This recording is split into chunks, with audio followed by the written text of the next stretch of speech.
మీరు ఈ దీపాన్ని చూస్తున్నారా? స్వయంగా మండుతుంది, స్వయంగా ఒత్తిని కూడా వెలిగిస్తుంది. ఇక ఈ ప్రపంచానికి ప్రకాశాన్ని ఇస్తుంది. అంధకారంలో చిక్కుకుపోయిన ఒక వ్యక్తికి ఆశాకిరణాన్ని ఇస్తుంది. కానీ ఇలా ఎన్నటికీ ఆలోచించదాం, ఏ మట్టితో అయితే దీన్ని తయారు చేశారో ఆ మట్టి ఎలా ఉంటుంది అని, దాని ఆకారాన్ని ఇచ్చిన కుమ్మరి ఎలా ఉండి ఉంటాడు అని. ఎవరు దీన్ని కొన్నారో ఆలోచించదు.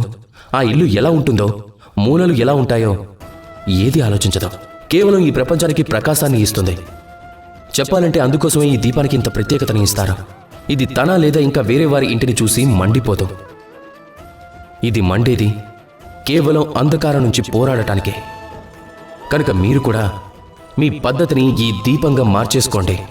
మీ ఈ గుర్తింపుని వదిలిపెట్టి నిస్వార్థంగా కర్మని చేస్తూ ఉండండి. ఇక మీ కొత్త